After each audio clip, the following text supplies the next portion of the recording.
Welcome back to another episode here on the Eternal Sith Network, where you get all your Star Wars news. Today we're going to be talking about Season 3 of The Mandalorian. But before we do start that, remember, hit the subscribe, like, and notification bell so you're always in the know on everything Star Wars. And once you're done watching this video, go check out my last one. Give it a thumbs up as you watch. Let's start the show.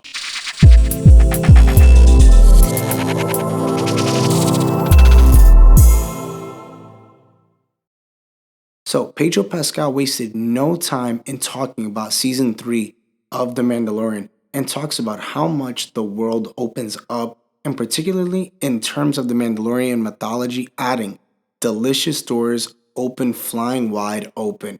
Now, this is what he said. What I love most about Season 3 is how much the world opens up in terms of Mandalore and Mandalorians. That means so many different facets of culture, politics, rules, and discoveries. Delicious doors are flying wide open.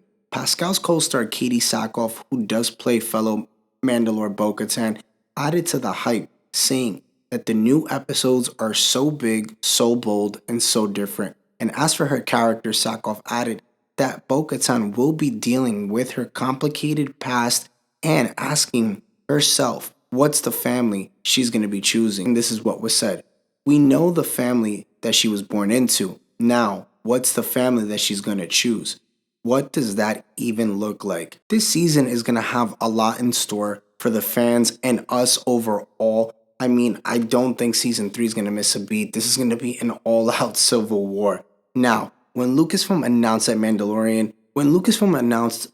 show The Mandalorian, we were all eager to learn more about this mysterious group, right? Now, 2 seasons later, us as the fans will finally get that wish as this series does return to Mandalore's home planet. Mandalorians have typically been depicted as, stoic and aloof. However, more of their rich history has been slowly uncovered in the animated series Star Wars Rebels, and obviously Star Wars The Clone Wars. We got to see little hints of that.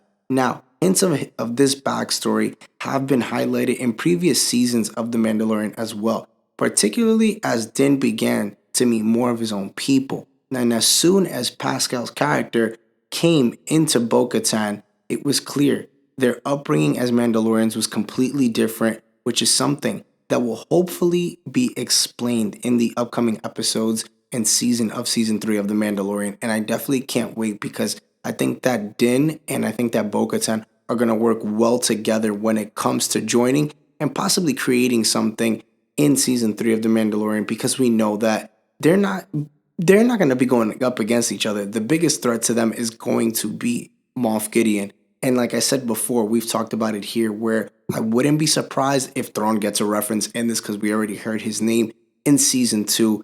And again, I wouldn't be surprised if we see Sabine Wren as well. So there's a lot to be in store for this season. And I'm excited for how excited, Pedro Pascal is and Katie Sackhoff talking about this show and how it's going to be an open world. And honestly, I think they're going to bring all the guns out and include a lot of characters. And there's going to be some faces that we're probably going to be astonished to see in Season 3. But comment down below, who do you want to see in Season 3? What are you expecting with this all-out civil war on Mandalore? Thank you so much for tuning in today, guys. Remember, hit the subscribe, like, and notification bell for more content as I have another video tomorrow. And remember, the Eternal Sith, then, now, forever. Later, guys.